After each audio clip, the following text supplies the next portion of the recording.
captioning for News 12 is brought to you by Kenneth Nugent. From the station that's on your side, News 12, first at 5, continues. Now the law enforcement has released the full incident report on a little boy's drowning. There are questions about what happens next. That story and much more after we give you a live look outside from our camera at Grovetown on I-20. And we are watching some storms as they come together, both in the north and the south. And it looks like Augusta is right in the middle as we check in with First Alert Chief Meteorologist Riley Hale. Yes, about 10 minutes. The Burke County Sheriff's Office releasing their official report on a child's death, detailing what happened when Israel Scott drowned and how deputies investigated that. Claire Allen, live for us in the newsroom with, after reading that report, Claire, what have we learned? Yeah, Richard, there are still some questions surrounding the tragic death of 4-year-old Israel Scott. Mainly, how did Izzy end up at the bottom of the deep end? In the police report minutes before the accident, the instructor says the kids were doing an exercise and all of the kids were in the pool, and she did not know exactly where Scott was positioned at the time of the exercise. It goes on to say the swim instructor said that as the last kid got out, she got out walking up the steps. The instructor's granddaughter saw Scott in the bottom of the pool, and that's when the instructor dove in to get him out. Sheriff Alfonso Williams says investigators interviewed every parent and every child at the scene. Burke County investigators say their evidence found no foul play or criminal negligence in the drowning of Israel Scott. And Sheriff Williams says the law is clear in Georgia that accident or misfortune is not a criminal act. Did she intend for little Izzy to die? That's not the case. There's no evidence whatsoever to suggest that she had a willful, wanton, and reckless disregard.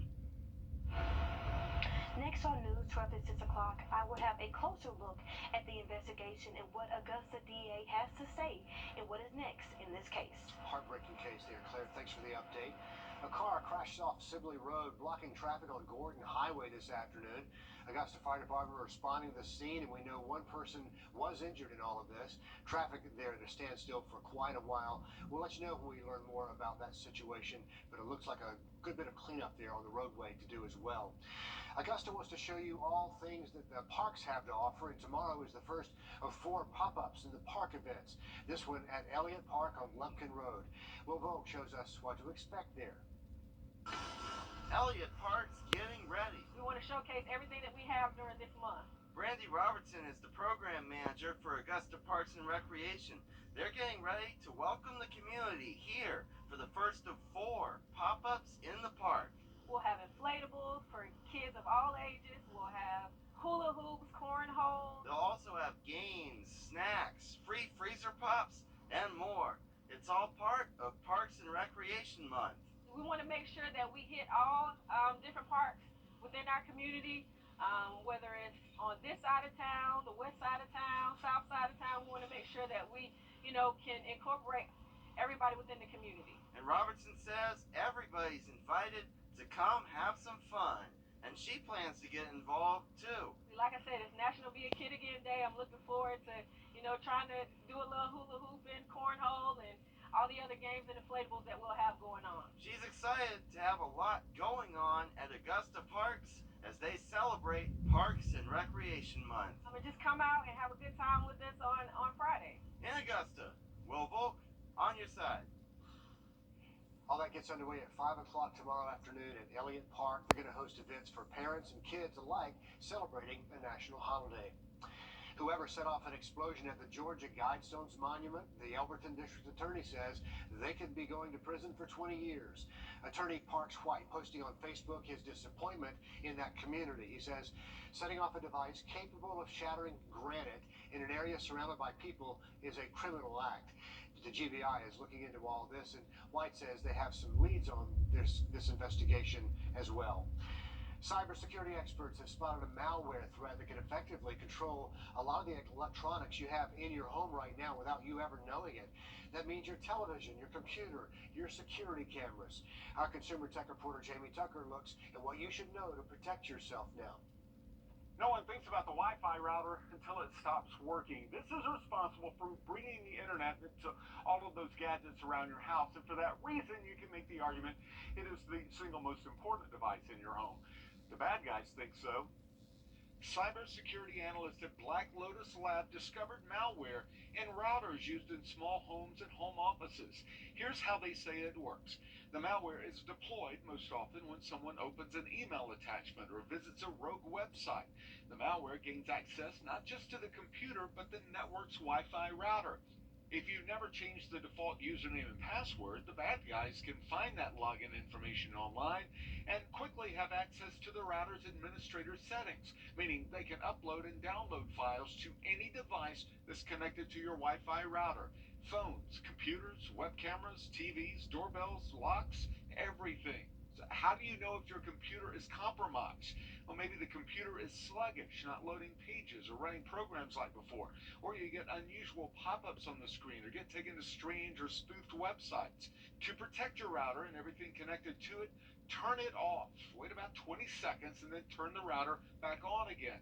This will reset the router and install any updates. Change your username and password in the router settings.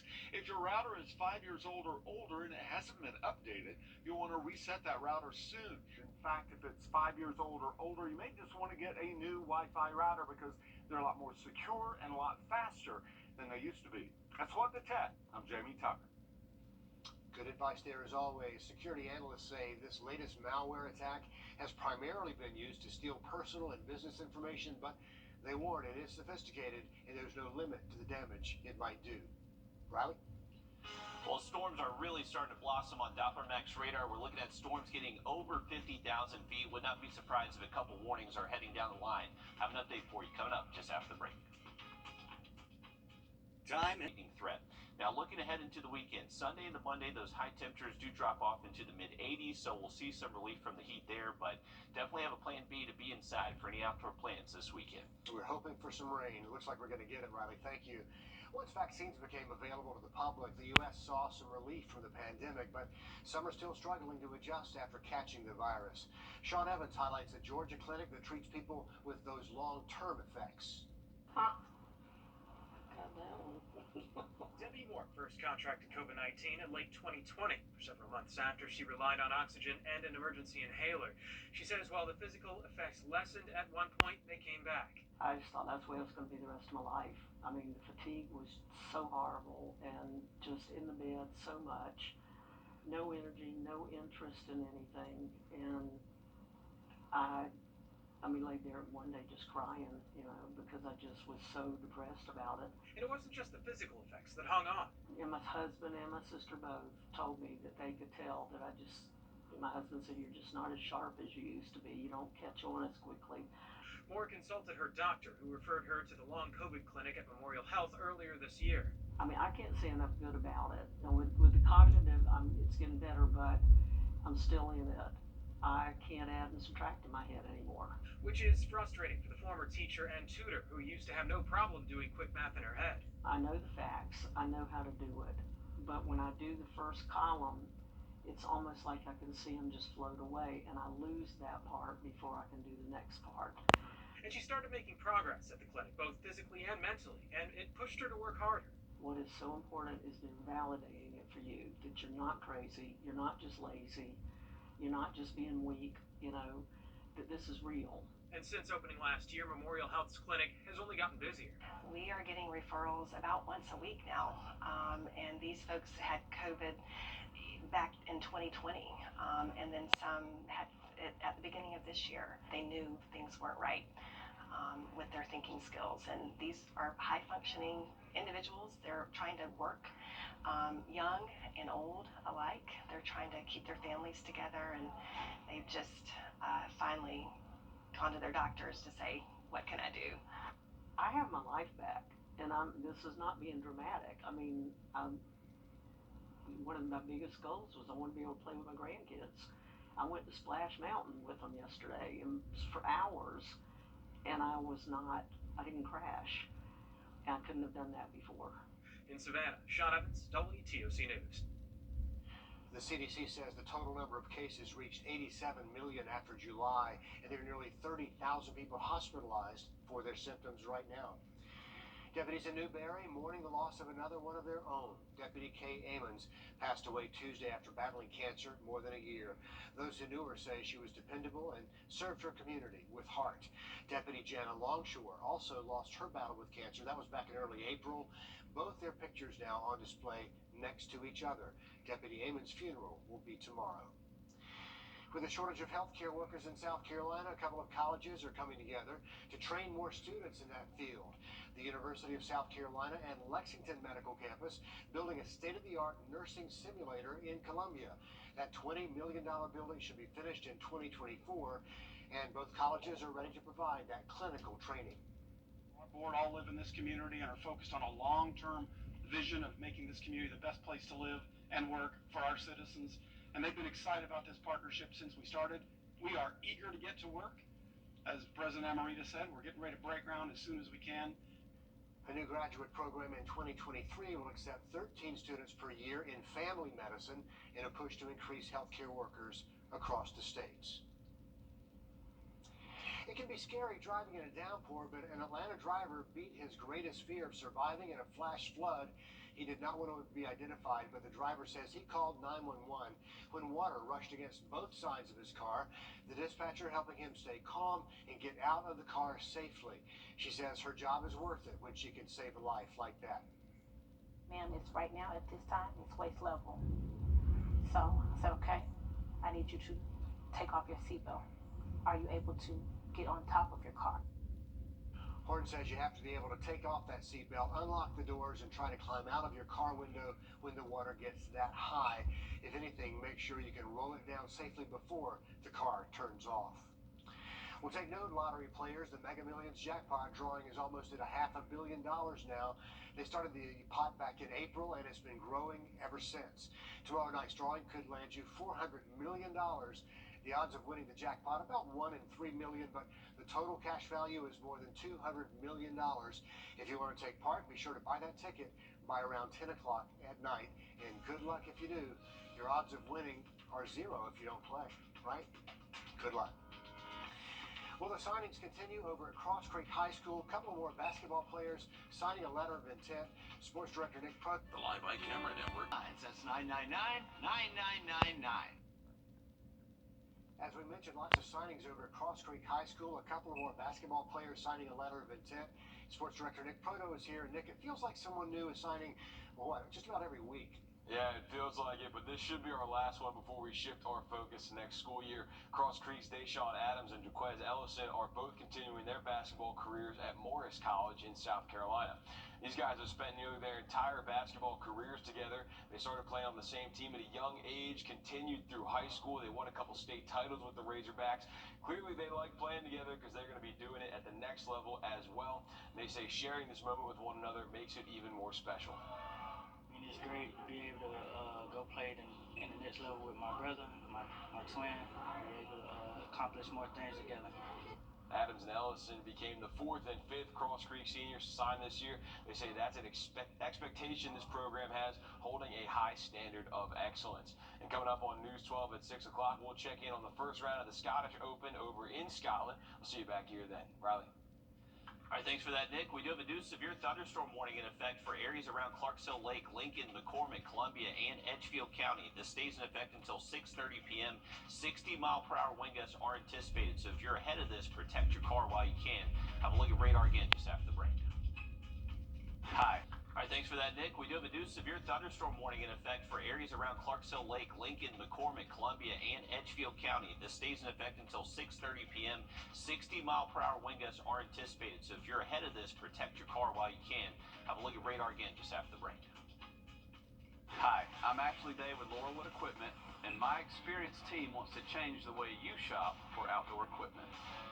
When you come to Laurelwood, you won't be left standing around unacknowledged. Our friendly, knowledgeable staff is here to help you make an informed decision based on your specific equipment needs. From Exmark zero-turn mowers to steel chainsaws, we want you to be satisfied with the performance and the price. Come see us today. We're conveniently located off Exit 1 in North Augusta. Cancer affects us. 453. Okay, if you're a glutton for punishment, this next story could be on your bucket list. That is a corpse flower. It is back blooming in Washington, D.C. This flower, as you might remember from previous years, it emits a mix of chemicals that smells like something between rotting onions, rotting fish, sweat socks, the list goes on. All the things you want in a flower, right? But the U.S. Botanic Gardens expects 150,000 visitors to stop by and breathe it all in. There are fewer than 1,000 of these flowers left in the wild, so it is an amazing sight to see, Riley, when it does bloom. It's enormous, the size of it, but the smell, they say, is just awful. Yeah, I guess that's obviously why it gets its name, the corpse flower, but it is massive. I guess I always forget how big those things are. Yeah, But that's a bloom right there. absolutely pretty stuff, and I think they only bloom every several years or something like that. Something like that, so it's a rare thing. Yeah, very rare to see. So pretty cool stuff. Check it out if you want to head out there to Washington, D.C. Hey, very active weather expected over the next couple of hours. We do have a severe thunderstorm warning in effect for areas around McCormick, Lincolnton, Modoc, Parksville, even northern Columbia and portions of Edgefield County. This warning is going to stay in effect for the next 30 minutes. It likely is producing 60-mile-per-hour wind gusts, so that's definitely enough to knock down some tree limbs, cause some damage across the area. This storm is moving southeast at about 30 miles per hour, so really just hammering down on Clarksville Lake at the moment. That's just going to continue towards the dam as we continue over the next, say, 30, 45 minutes. For us here in Augusta, we're seeing some activity pop up ahead of that main severe thunderstorm warning right along the Savannah River all the way down to Plant Vogel. So this is going to continue, folks. Definitely stay weather aware. Keep it here for updates for the rest of this evening. Riley, thanks a lot. There's much more news ahead when Laura Warren joins me for News 12 at 6 o'clock after a short break.